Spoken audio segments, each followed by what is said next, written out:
It was a dinner invitation they couldn't refuse. I'd like to make a toast to thank you all for being here on this wonderful occasion. Anu Singh has enticed her fellow law students with a spine-chilling promise. It'll be fantastic. I will be a new person. She told a whole bunch of people, It'll be so much better. I'm going to commit suicide. Come to my place and we'll have a farewell dinner. I just feel so good about this. I really One feel person glad you're doesn't know of her sinister plan. Her fiancé, Joe. Somewhere in that process, she said to herself, well, if I'm going to die, Joe should die with me. Okay, just nobody say anything when he comes back. It's fine. It is beyond my comprehension that those at the party that knew what this was all about didn't speak up and stop it.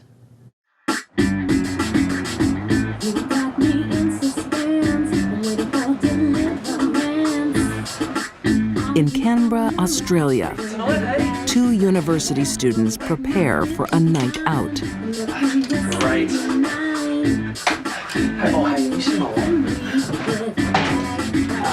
Joe Chinque is smitten with his pretty fiancée, Anu Singh. I'm fat, look at me. No, you're beautiful, baby. You look amazing. But Anu's obsession is herself. She's also impulsive, immature, rather manipulative, and extremely narcissistic. She really had to be the center of attention. Need a little bit of help. Hello. Sure. What do I do? No, do it up. I'm trying. Just give me 1 Oh, second. come on. This is not gonna work. Yeah, maybe you should try that Ipecac stuff, you know? Like, Do you think it would work? I don't think you need it, but I mean, if you want to, you can take it. I don't know. When Joe mentions Ipecac, an idea takes hold in Anu's mind.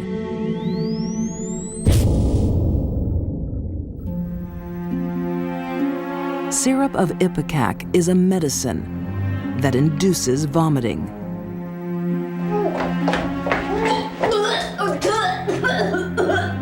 Anu starts to abuse it daily and soon wastes away to just 88 pounds. Anu seemed to have a pretty normal life until her mid to late teen years, when her mental illnesses started manifesting. The first one was an eating disorder. The second one is a dangerous delusion.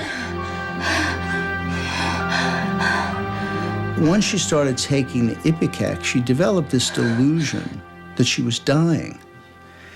And when I say delusion, I don't just mean a kind of funny idea that all of us have in our heads. This was a psychotic belief which she could not be talked out of.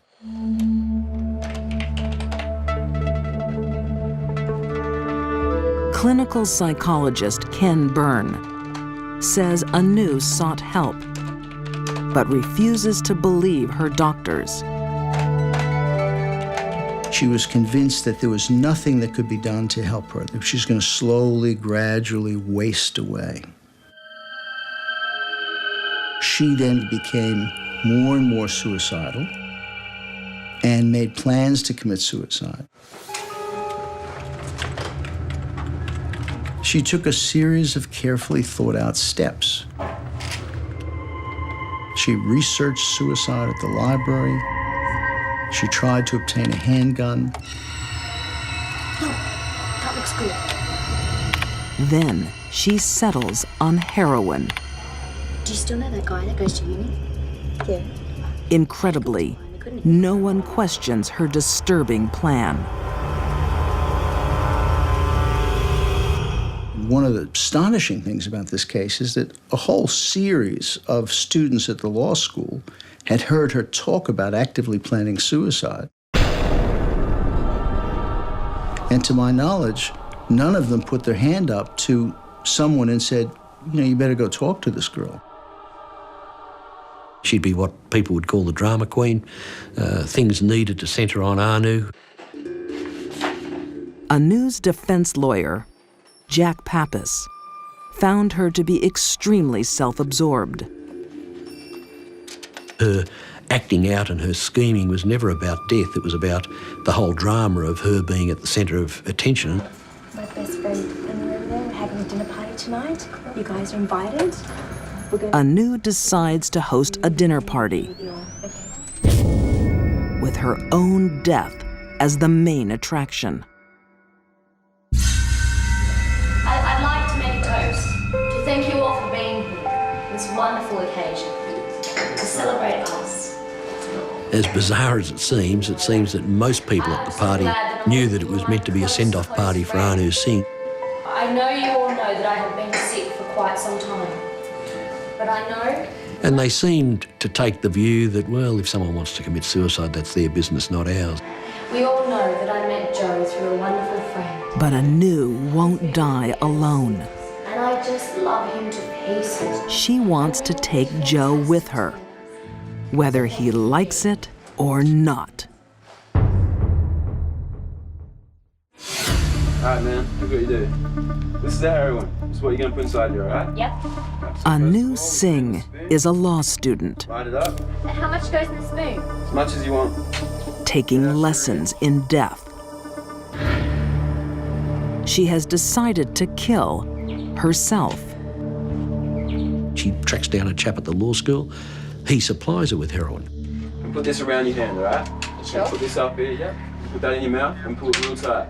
Now we're gonna find a vein. She's got someone who sold heroin to teach her how to inject it. You have absolutely nothing to do. Alright, we find So there's a no vein. question this was a clearly planned out effort. Alright, how much do you want? Enough for 2 over. She suffered from clinical depression. Give these two. She suffered from psychosis. Yeah. She did not even know what was real and what was not. Is that enough?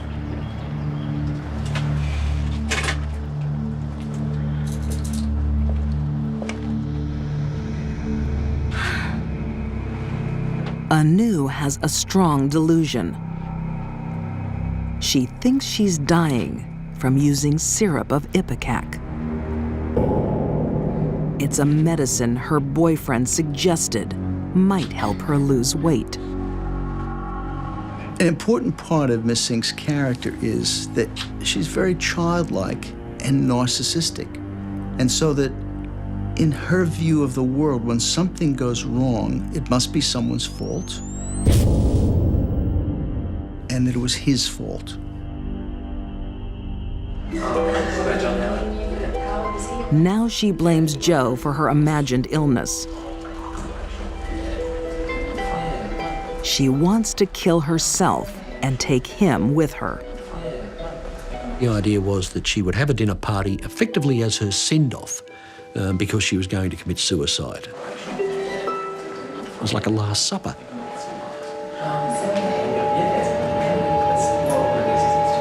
Anu plans to heavily sedate Joe with Rohypnol.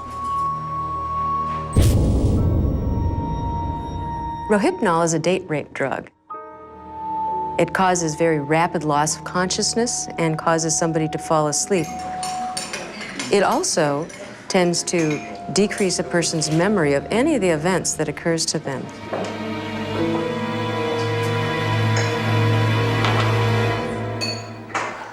Once her dinner guests leave, Anu begins stage 2 of her scheme.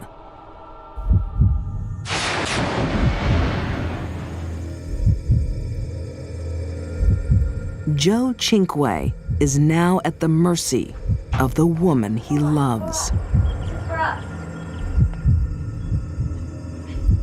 She used enough heroin to kill 2 horses. It was a massive, massive dose of heroin. Come on, darling, it'll be all right. I promise this won't hurt. Heroin is a central nervous system depressant. As the person's respirations become depressed, less blood is flowing to the body, less oxygen to the brain, and the person begins to suffer from brain damage.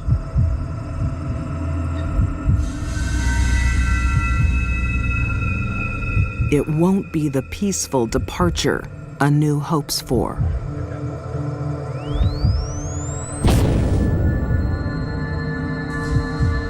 Fluid builds up in the lungs. It causes the accumulation of frothy fluid in the airways, which can then exude out the mouth and nose.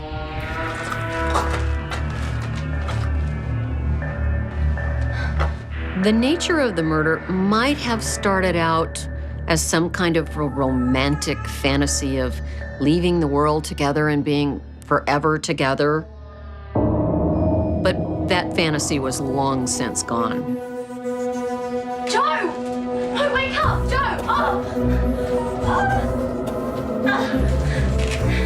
In a panic, Anu calls emergency. Where are you? It's 79. No, wait, it's 39. But repeatedly gives the wrong information. So this is this, self-involvement, wanting to protect herself, poor judgment, erratic thinking. There's vomit everywhere and blood stuff. Is that a bad sign? Joe could have been saved had he gotten rapid medical attention. But Joe Chinque is dead. And Anu has not kept her part of the deal. She doesn't try to join him. She had every opportunity to kill herself at the end if she'd been serious about it. And yet she never even attempted, so far as anyone could ever discover, to inject herself at that time. Anu Singh is charged with murder. The prosecution were of the view that she was a highly intelligent girl, and she was, who had determined that she could get away with murder and was smart enough to feign mental illness. But her defense proves Anu is mentally ill at the time of the murder. Anu was compelled to carry out a fantasy that involved death. She had a psychological condition that made her less responsible for her actions than you or I. Found guilty of manslaughter, Anu is sentenced to 10 years in prison. She serves a total of 4 and now lives in Sydney, Australia. And maybe if one person had gone to someone in authority, maybe this boy would still be alive.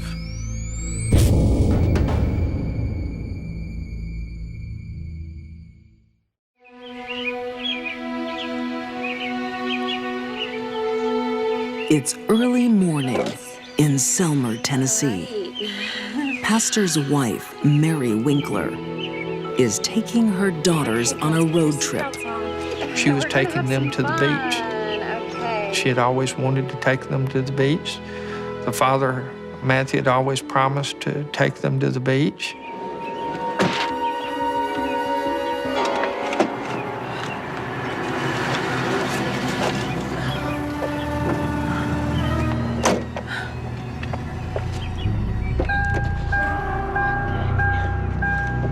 Okay, girls.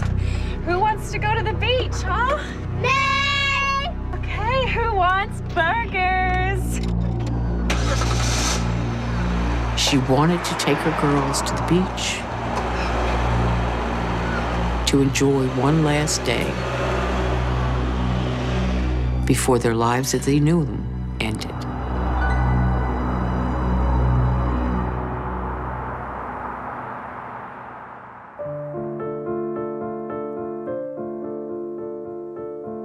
When the Winkler family is missing from church that night, Hello, Matthew? Mary? elders go to their home to find out why. Everything looks in place. It's quiet. There doesn't seem to be any reason to be concerned. Matthew? Mary? Matthew? Until they walk into the marital bedroom. Matthew? Drew, quick, come in here!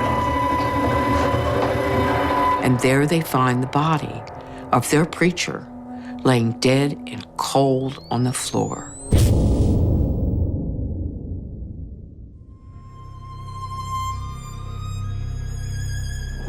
When Sergeant Roger Rickman attended the murder scene that day, he had no idea of the storm that was brewing. We really wasn't sure what had happened. Mary was not there, the children were not there. We didn't know that, that they had been abducted or what.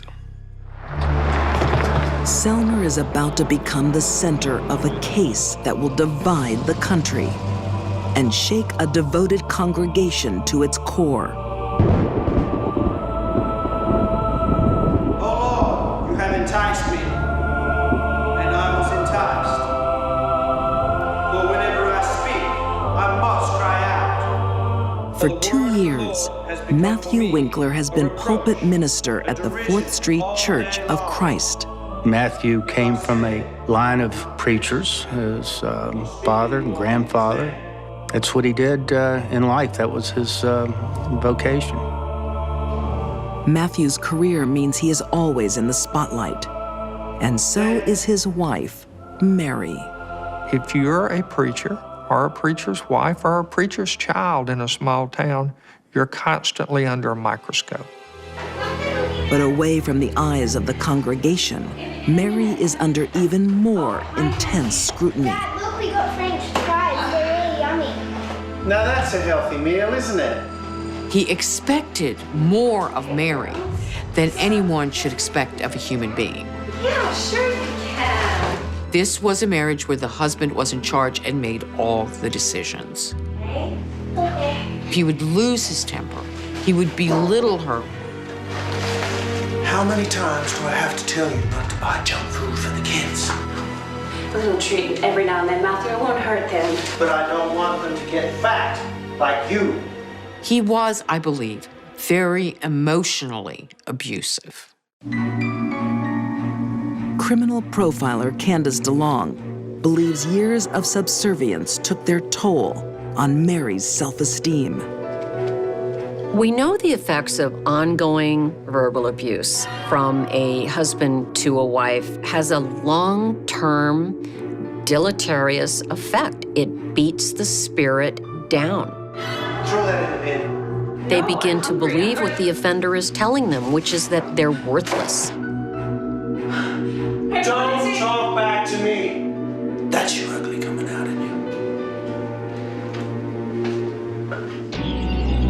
Then one night, Mary receives a mysterious email that seems to offer a chance to prove she's not worthless. She never could seem to make ends meet, and she saw what she thought was an opportunity. But unfortunately, her solution to financial difficulty was to get involved in what is commonly called a Nigerian scam. Mary falls prey to an online fraud that sinks the Winklers deep into debt. Her secret plan to prove herself has backfired. And she can't bear to admit her failure to Matthew. She couldn't find any way to sit down with her husband and say, I screwed up. I'm sorry. I believe she kind of got in over her head over that, and she didn't want Matthew to find out about it, and I think that's why she done what she done to him. Dawn on March 22nd, 2006. The last day of Matthew Winkler's life. That morning, the baby was crying. We knew that Matthew liked to sleep.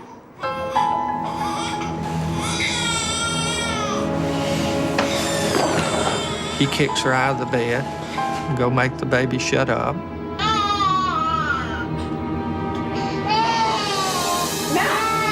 Matthew comes in, pinches the baby's nose, and holds his hand over the baby's mouth. Matt, stop it. She can't breathe. Horrified, Mary's protective instinct takes over.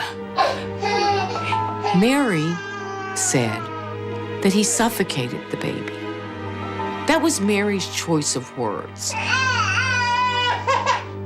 A momentary squeeze like that I would not call suffocation, but Mary did. And I think that raised up some internal rage. Mary is seething. She wants to confront Matthew.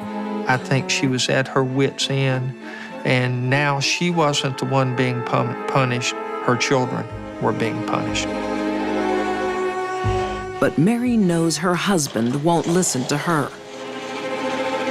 Unless he's not given a choice. She said that he always said that a shotgun like the one he had would make a hole this big in you. And that made her think that a shotgun would get his attention. Get up. Get up, Matthew. I want to talk.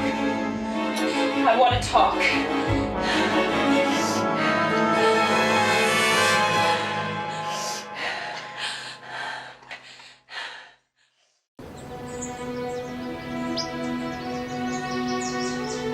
A tranquil morning in Selmer, Tennessee. I do not think that Matthew Winkler spent 1 minute of one day of his life ever thinking that he had anything to fear from Mary Winkler. Get up. Get up, Matthew. I want to talk. Pastor's wife, Mary Winkler, has decided to stand up to her husband after years of abuse. What happens next remains in dispute to this day. We only know what the physical evidence shows us, and we only know what Mary tells us. Mary got the shotgun to get his attention. Get up. Get up, Matthew. I want to talk. It's possible when Mary was holding the shotgun on Matthew that she did not intend to kill him, possibly that she was intending to scare him, taking back her own life. It is entirely possible that was her intention. Things didn't work out that way.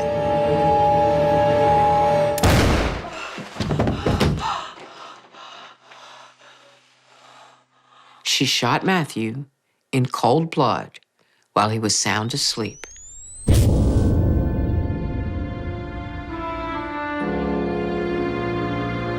In my opinion, he never got out of bed. She just come in there in cold-blooded murder and shot him. But that's not the way Mary's defense team sees the shooting.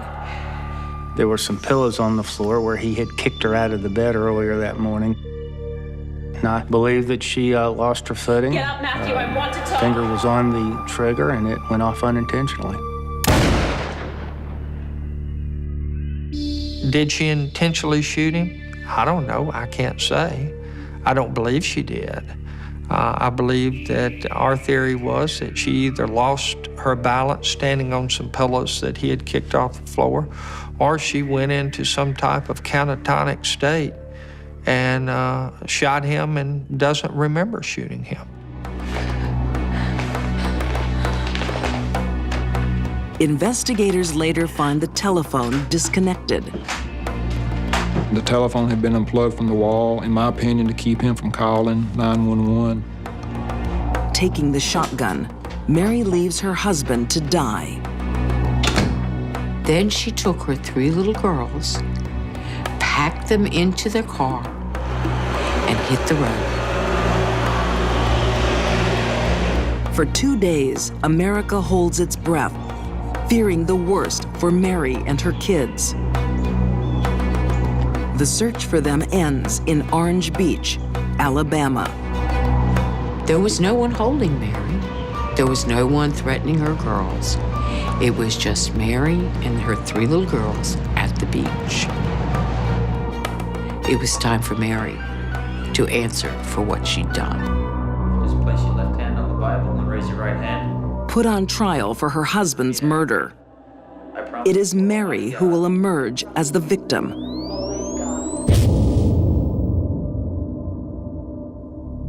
Mary painted a picture of a horribly victimized woman on the witness stand. Marriage lasted right at 10 years. I believe it was 10 years of hell. Mary's defense centers on 3 kinds of abuse she claims to have suffered at the hands of her husband: emotional, physical, and sexual. She said that Matthew forced her to commit sexual acts that she didn't want to do. He made her dress up in tarty shoes and wear wigs and wear slutty skirts. He made her do oral sex. He made her do anal sex. And this was outside of prescribed behavior for Christian couples in her mind. That's what Mary claimed in that courtroom. According to author Diane Fanning, many of Mary's claims lacked proof or substance. I just didn't buy those arguments. To me, to be sexually abused means that someone has to commit a sexual act on you that you don't want, and you've clearly stated you don't want it. And yet, Mary, after her trial, sat there on the Oprah Winfrey Show and said to that woman, "If I ever said no, Matthew stopped right away. In fact, if I ever flinched, Matthew stopped right away." As proof of physical abuse, Mary points to a black eye she had suffered in previous months. One time she was playing softball and a ball bounced up and hit her. Well, it hit her in the facial area. She had told us that later on he had jabbed her in that same area. Have you seen my Mary's eye? Hopefully she learned to keep her eye on the ball. Actually, I don't believe very much of anything she said in the trial. I think it was all made up, prefabricated, and the jury bought into it. The jury's verdict will be one of the most controversial in Tennessee history. They'd kicked out first-degree murder. They even kicked out second-degree murder. They settled on a manslaughter charge, and then the judge pronounced the verdict. He gave her 3-year sentence, but he made 2 of it on probation. Then he took away the time she served in jail before she got out on bail. And suddenly Mary had a sentence of 61 days remaining to serve. So Mary, who shot her sleeping husband in the back, would serve 2 months in prison, and part of it in a mental health facility, and nothing more. Mary got away with murder. For defense attorneys Leslie Ballin and Steve Faris, the verdict is a triumph of justice. It was an outstanding outcome. We took a person who had no voice in the system, and we spoke for her. We gave her what I believe was a good defense, an honest defense, a true defense, and we saved her life. Today, Mary has custody of her 3 children and has begun a new life. It's a happy family, certainly one without a father in the house, but she is doing great now, just super. I describe Mary as a cold, calculated murderer. She premeditated Matthew Winkler's murder, and she followed through with it. I'm actually today still concerned for her kids because, you know, if she could do this to her husband, she could do anything. America remains divided about Mary Winkler. Is she a battered wife who killed by mistake? or a cold-hearted murderer who remains dangerous. Baby-faced looks can be deceiving. They can hide terrible sins that can't be washed away. Daphne was destined to kill someone. What's going on tonight? It's too bad, I'm going. Daphne Abdella is only 15, but she scares people, I'm going in as including her parents. Why do you keep on doing this to yourself? Because I'm an alcoholic. Can't you get that through your thick skull? Don't talk to your mother like that. Her constant verbal and physical abuse forces her father to take out a restraining order. It's hard to say how a kid gets to that point in their life, and it's certainly hard to understand how Daphne did, but she got there. I hate you both! When a child hits a parent, it is a very significant predictor of future bad behavior. And in that regard, Daphne didn't let anybody down.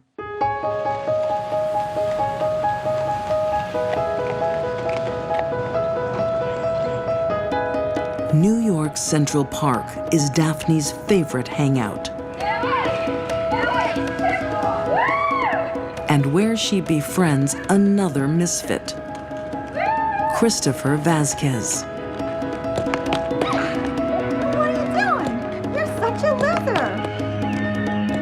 Well, Christopher was from the wrong side of the tracks. He lived in a fifth-floor walk-up, and his parents were working class. Christopher has his own issues. He's anxious and prone to depression. He was on a variety of psychotropic medications, including antidepressants and anti-anxiety medications. And he lacked experience with people his own age. So he was kind of a sheep, willing to follow anyone who was willing to lead him. Hey, you, what school are you from? Hey, I'm talking to you. What school are you from? Hey, you looking for trouble? Are you talking to me? Yeah, I said, are you looking for trouble? Christopher is in awe of Daphne's bravado. We are trouble. Okay, just take it easy, all right? Daphne and Christopher fed off each other. He was shy, she was brazen. Hey, come on, these guys are losers. He admired her take charge attitude and behavior. He liked the way she could tell people to screw off and just say anything she wanted. So for him, Daphne was a shining star. Christopher is always at Daphne's side, hoping for affection. Have you thought about what I said? What? About you being my girlfriend. Yeah. She teases him, flirts with him, and then rejects him. Daphne's real passion is alcohol. Daphne found herself a member of AA at 15 years old. By that time, there was probably already significant damage done by the drugs and alcohol. Daphne isn't from the wrong side of the tracks. Just the opposite. They lived right across the street from the Dakota and right across the street from Central Park. Author Stella Sands says Daphne's upmarket lifestyle meant nothing to her. Daphne went to private schools, vacationed in very exotic lands, had everything she ever wanted. But on the inside, it seemed she was disturbed, angry, upset. Those around her see Daphne's temper getting worse. By May 1997, she's making outrageous threats. She says, "I'm going to kill someone before this night is over." She had said, "I'm going to slice someone tonight." She was very arrogant and very haughty the whole day. Nothing ever happens in their boring, boring lives. But no one takes the 15-year-old seriously. I'm gonna make something happen. I'm gonna slice someone. You ready? She apparently was heard saying repeatedly that she was going to kill somebody today. And nobody took her seriously, I think, because I think she had ranted like that before.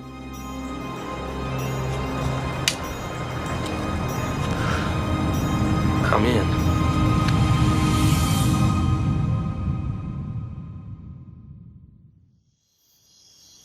"15-year-old Daphne Abdella's favorite haunt is Central Park.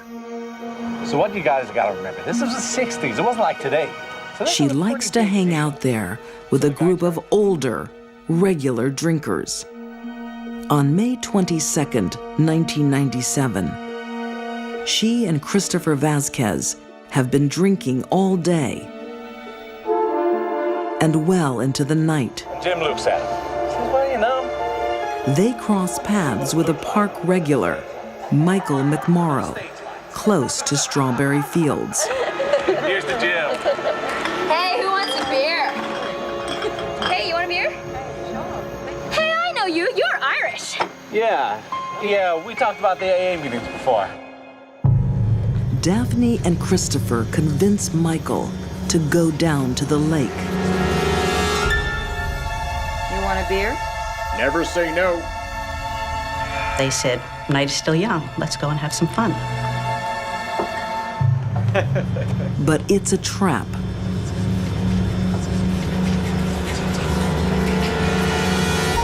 Both teenagers are armed with knives. Hey, look, just take it easy, kid, okay? There's no need for this. Kid, put the knife away. Just put the knife away, okay? Stab him! Hey.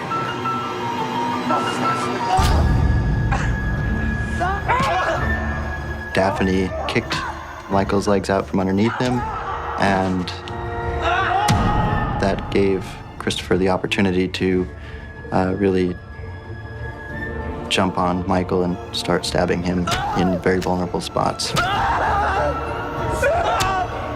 Mr. McMorrow was stabbed so many times.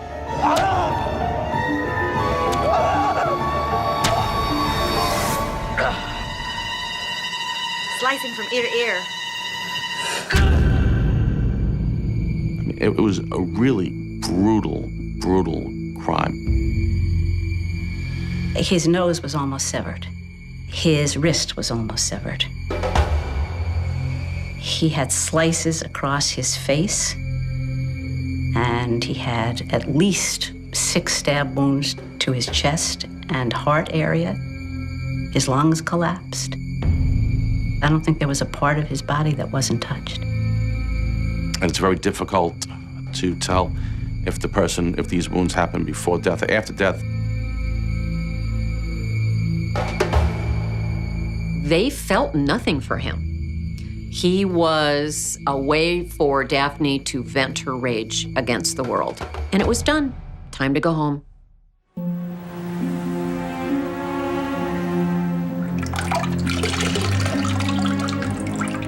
The teenagers clean up in the basement of Daphne's apartment.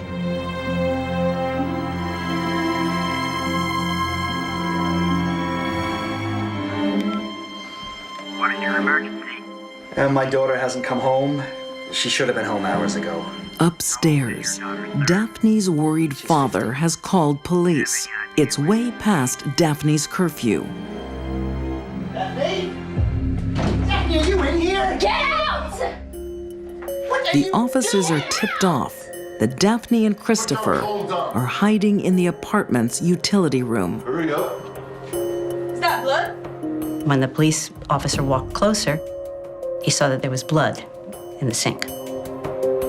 And he asked them, "What's that from?" We fell rollerblading. They showed their little cuts, and it didn't really raise any red flag to the police officer. But it does for Daphne. She fears she's going to be caught. So she makes an extraordinary phone call to 911. Operator says, "What's up?" She said, "There's a dead body in the lake." I said, "What lake?" "Central Park Lake." When the police arrive to question her, Daphne is enjoying dinner. And the superiors came and interviewed Daphne. And in the middle of it all, she was eating her mac and cheese, very calm. Yep, my friend Kristen. Oh, really? Mm-hmm. He killed the guy and then gutted him. I can show you where the body is. So she led the group over to the park, over to the gazebo, and there they found Michael floating.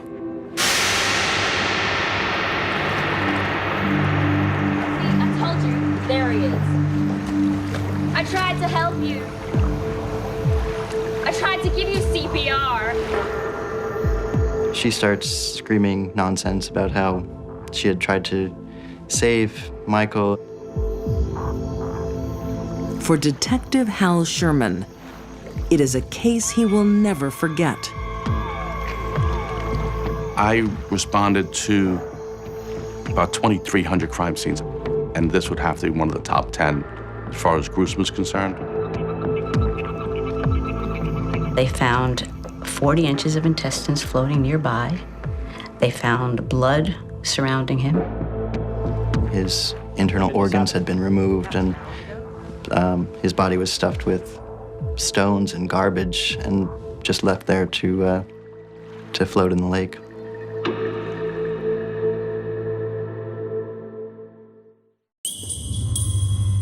Neither teenager admits any guilt.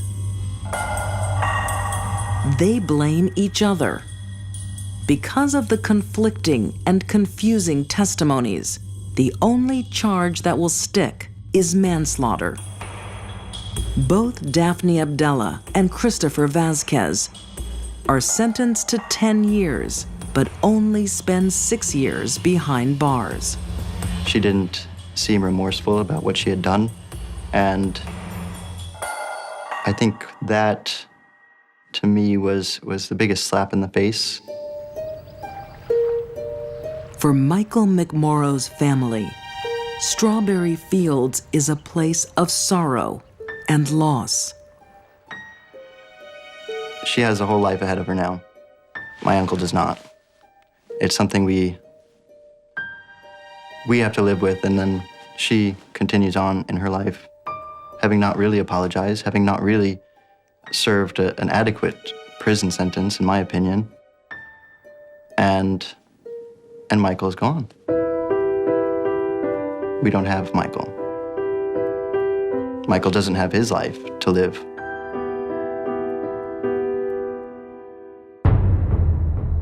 Daphne has been free since 2004. She still calls New York home. I certainly hope that Daphne got a lot of psychotherapy when she was in prison.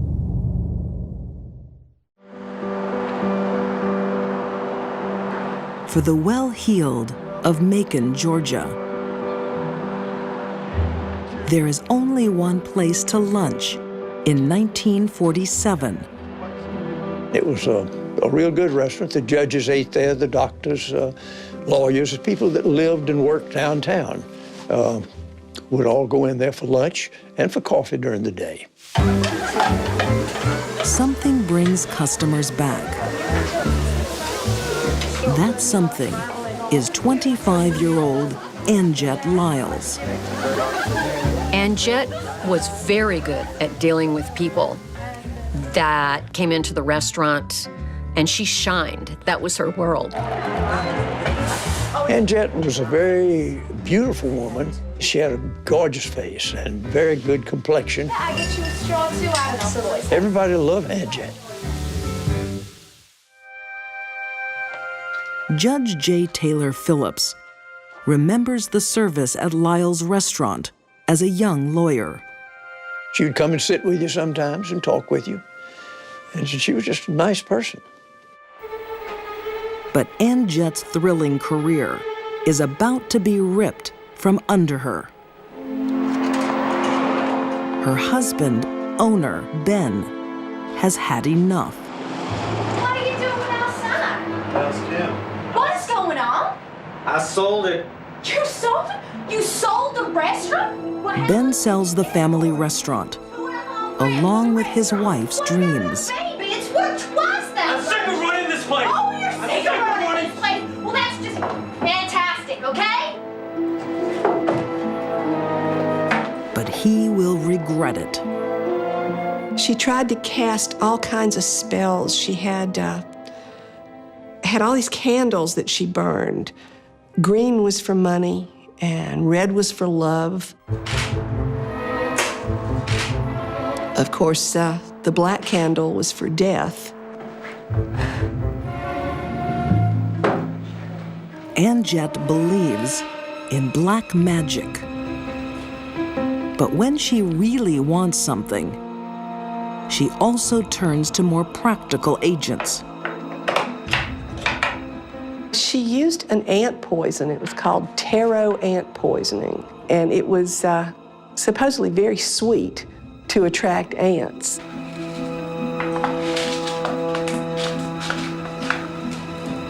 And a clever murderer can put it into any different type of food, and the victim may have no idea that they're ingesting it. Ben Lyles has been sick with rheumatic fever since his time in the service. But once he sells the restaurant, Ben rapidly deteriorates. There can be bleeding from the nose and mouth, swelling of the soft tissues around the eyes, weeping skin lesions, and there can be the onset of acute liver failure. Nobody could quite pinpoint it. Nobody could figure out what it was. Author Jacqueline Weldon has documented the painful death of Ann Jett's husband. A death doctors attribute to encephalitis. I think it was almost a committee decision to come up with a cause of death because they could not pinpoint anything else. Well, how y'all doing? Should you enjoy yourself? Thank you so much. That's fantastic. With a life insurance payout and the proceeds of her husband's sale, Ann Jett buys back her passion. I know. I love the walls too. It's under new management. I like the menu, but I got to thank you very much. It became more popular than it had ever been. It was open for breakfast, lunch, and dinner. Hi there. I'm so glad you guys are open. I could smell it from out the street. I'm going to do this one. You take yourself a seat. Thank you. That's no worries. One happy customer is Joe Gabbert, a dashing pilot from Texas. Well, excuse me, Chef. Can I please just get 2 drinks? I'm going to sit right down here. Okay, then. So, what's your name? My name's Ann Jett. As soon as he saw her, he was captivated by her. I just couldn't stop myself from coming in around that side. Oh, really? He told her that night he was going to marry her. I'm gonna marry you. He courted her very energetically. And in just a few months, she agreed to marry him. But Joe is flying into trouble. His new wife is not what she seems. Within months of walking down the aisle, Joe will be dead. Ann Jett is pretty much of a sociopath. She has no feelings of empathy or love for anyone.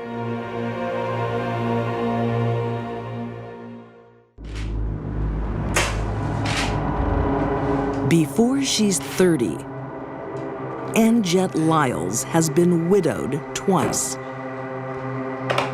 The secret to her misfortune: arsenic poison.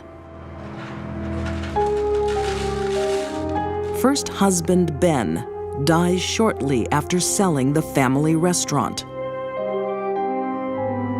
Second husband Joe dies of a mysterious illness after just 3 months of marriage. But instead of mourning, Angette is thriving in her restaurant. She was not the grieving widow. She was laughing and talking to people, friendly like, you know, just like it was a big ball. It looks like Angette has gotten away with murder twice. With another life insurance payout, she buys a new home. But then, a complication. And her mother-in-law announced that she'd move in with her. I don't think Angette had planned on that. But Julia Lyles moved into the house with Angette and her grandchildren. Well, thank you very much for responding. But Angette finds a way to eliminate her problem So much money, and she doesn't have a will that's being paid out to anybody. and make even more money. Anyway, the way to fix it. Angette had discovered that her mother-in-law had a great deal of money in savings in a couple of banks in Atlanta, upwards of $40,000, $50,000. So the way to fix it is just if we get a lawyer to sign away on her will, leaving the money to me. Angette was a money person. She was interested in money. So you just sign your name there. She tried to get me to witness a will of Miss Lyles. I can't sign this. Oh, you can't? You can't sign it? I can't sign this. I need to witness their signature here. And I wouldn't do it because it wasn't her signature. I could tell I'd seen her signature before and it just wasn't hers. Oh, okay then. Well, that's fine. That's Angette is forging her mother-in-law's will because Julia Lyles doesn't have long to live. She would take her things like buttermilk and chicken pot pie, things that she would tell the staff were her favorites. A lot of people would comment and say, you know, I'm so impressed by Angette. But it's a lethal devotion. Somewhere in Angette's mind, she developed the idea that the best way to handle family problems was to simply get rid of them. Get rid of them by murder. Of all Angette's poisonings, there will be one that trumps them all. That's really good luck. You should make a wish. Well, what is all this talking? Don't you have things to do, Mel? What are you looking at? Well, I don't care that you found a nickel. Nobody cares that you found a nickel. Her daughter simply became an accessory that she didn't want anymore. You're always talking and yelling and saying things and nobody cares. I'm not sure she ever loved that child, really. She just acted ugly to that child every time I've ever seen her. Sit yourself down. I have just had about enough with you. Daughter Marcia will also die in an arsenic-induced nightmare.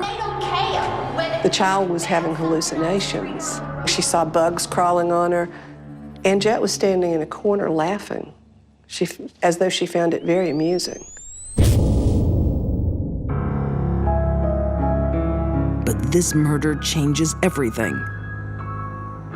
A young child, suddenly dead, makes no sense at all. The doctors at the time could find other explanations for the deaths of the two husbands, but Marcia was, to all appearances, a healthy child. Police demand an autopsy. And within a very short time, The results came back, and Marcia had died of arsenic poisoning. They exhumed Ben Lyle's body, and they exhumed Julia Lyle's body, and again found traces of arsenic in both of those bodies. Ann Jett's secrets are finally revealed. Far from the vivacious host with a run of bad luck, she's a serial killer with no mercy. People just could not believe that this woman that they thought they knew so well and liked so much could have done this. It was just a shock to see what kind of real person she was. Ann Jett Lyles is convicted of multiple murders and sentenced to death. But she appeals on the grounds of insanity and is diagnosed a paranoid schizophrenic. She said, well, they think I'm crazy. If they don't think I'm crazy, they're going to fry my ass, so they have to think I'm crazy. Ann Jett is spared execution and lives out her life in an asylum. She dies of a heart attack at age 55, but her charm survives to this day. A lot of people never thought she was evil. I think a lot of people thought that she was just had some mental quirk and that caused all of it, and it really wasn't her fault. Ann Jett was a very high-functioning, dedicated, driven, successful businesswoman. That is not a description of a paranoid schizophrenic. Ann Jett was crazy, like a fox. Some secrets are so shocking. She was cold, and calculating, and cunning. No one is willing to believe. Some people are very, very skilled at lying. One woman is about to meet her maker. I don't really think she had a conscience. And she has a lot to repent. Anyone who will kill in the slow and extremely cruel fashion in which she did it, I think that is nothing but evil.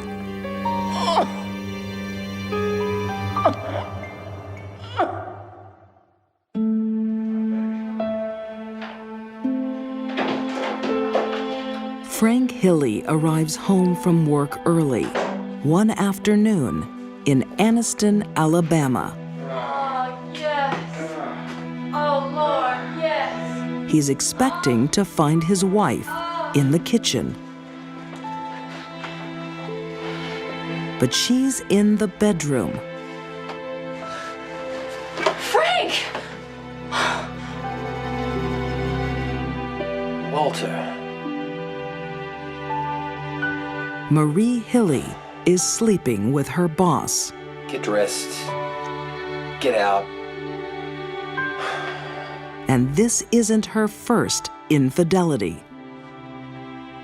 Marie was having not one, but maybe multiple affairs with people. Author R. Robin MacDonald believes Marie chased the money and affections of more successful men. It was clear that she had affairs with men who she felt could do something for her, that she needed something from. But Marie's stuck with husband Frank and his modest income. What Marie really wanted out of life was to spend lots of money, preferably other people's, and do whatever she wanted to do.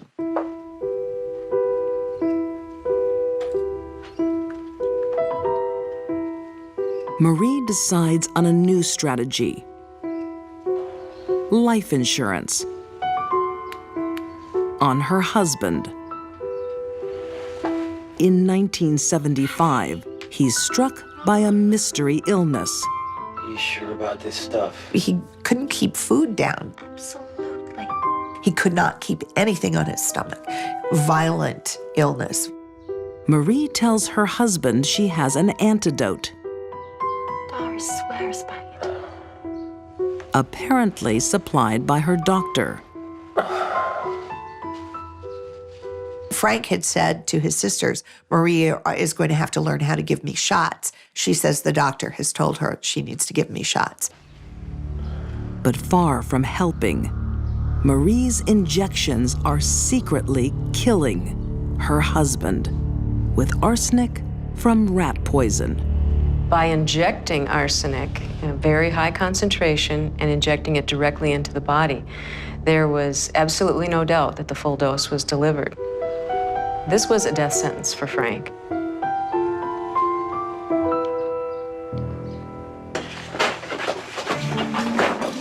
Within weeks, Marie goes shopping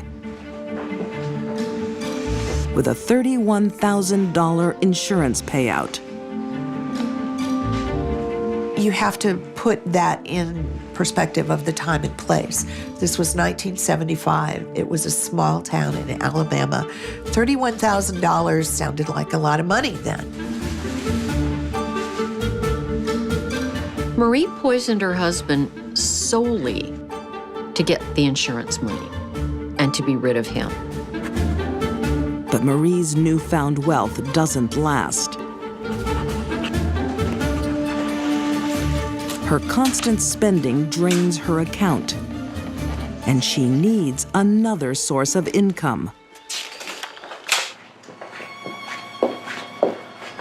Oh, hello, darling. You feeling it? Her daughter Carol is now in the hospital with a mystery illness. Did you bring the medicine? Yes, I did. Now remember what I said. No one can know about this. Huh? Doctors are baffled, but Marie knows exactly what's wrong. I think that she thought she had found the perfect system of committing murder because arsenic poisoning mimics so many different symptoms. After murdering her husband for insurance money, Marie's now trying to kill her daughter. She insured her life and she wanted the money. Hi, Carol. But before Marie can kill again, there's a breakthrough. A doctor looked at Carol's fingernails and saw the half moons, the traditional signs of arsenic poisoning. In Carol's case, the doctor was astute and was beginning to put together what had happened, particularly in light of Frank's death. Carol is saved. But to convict Marie, police need more evidence of poison. So they exhume her dead husband. Frank had over 100 times the arsenic poisoning or arsenic in him that he should have had as well. The evidence incriminates Marie in the murder and attempted murder of her own family. Hello, Marie. Hello, Carol. Well, hello to you, Gary. Marie, do you mind if we have a word in private? No. Is anything wrong? Let's talk outside. The town of Anniston can scarcely believe it. When Marie Hilly was arrested, people were actually stunned. I think the nature of the crimes themselves and the suspicion of what had happened and the potential brutality of it really shocked Anniston. The most shocked of all, daughter Carol. I feel sorry for her because she not only was the subject of someone trying to kill her, it wasn't just someone, this was her mother. Marie Hilly might have killed her entire family had she not been caught. But instead of receiving justice, Marie has other plans. Her deceits are not over.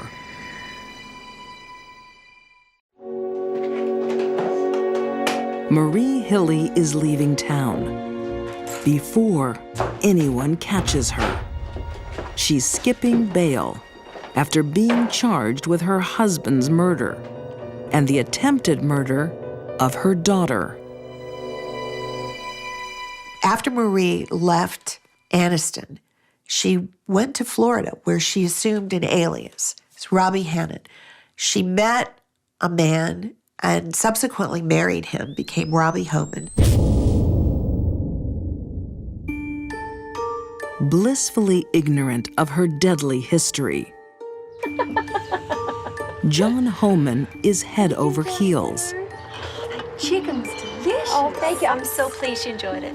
But like everyone else in Marie's life, he gets a surprise. No, not for me. Oh, come After on. 2 years reborn as Robbie Hannon, she tells her husband she has a fatal illness. I'm taking new medicine. Robbie's condition has worsened. Oh, honey. John Homan was not terribly bright and very accepting, almost gullible in a way. And that's why I'm going back to Texas. There's a She special claims a there. doctor in Texas can help her. Well, I sure hope so, honey. Robbie has an identical twin sister. And that she can stay with her twin sister there. Twin sister. Yes, I have. Lies on top of lies. Possibly be as lovely as It was like she had fantasized and created this person in her mind, and you know, who knows, maybe she did exist in her own mind. Marie is reborn again as Terry Martin. She assumed the role of the twin, called her husband, and told him that his wife had died. She decided that she wanted to leave that identity behind. And when she was gone, nothing else that was any better had come along, so she decided that she would just go back and move in with John again as a twin sister. I'd like you to meet our lovely neighbors, Brad and Susie. They were great friends with Robbie. Well, hello to you.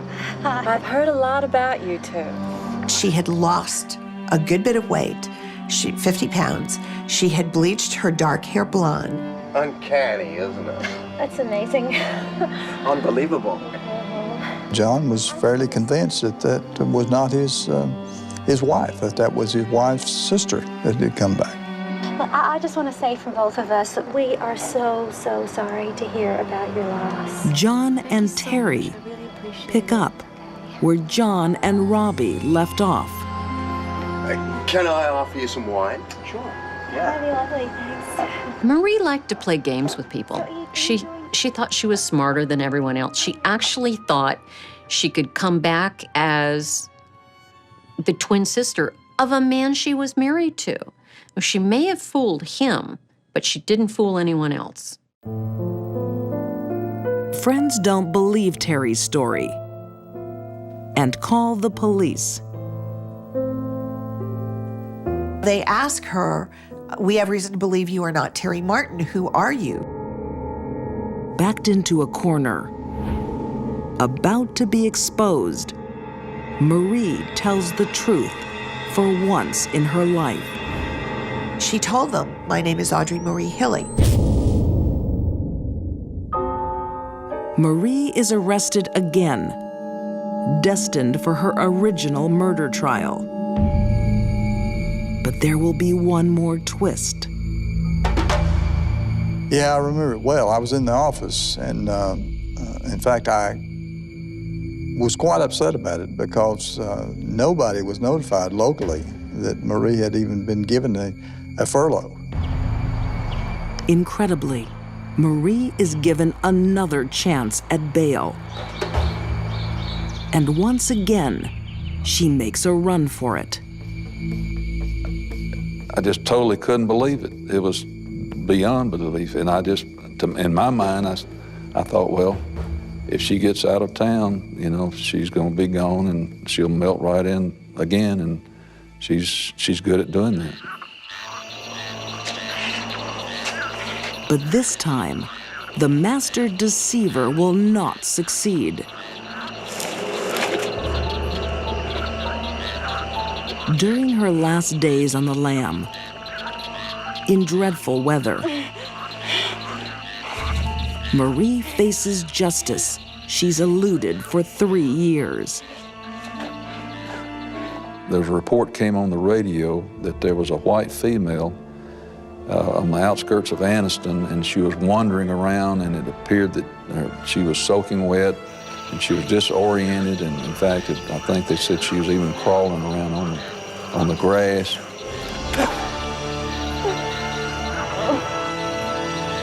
She died of hypothermia just sometime later there that day.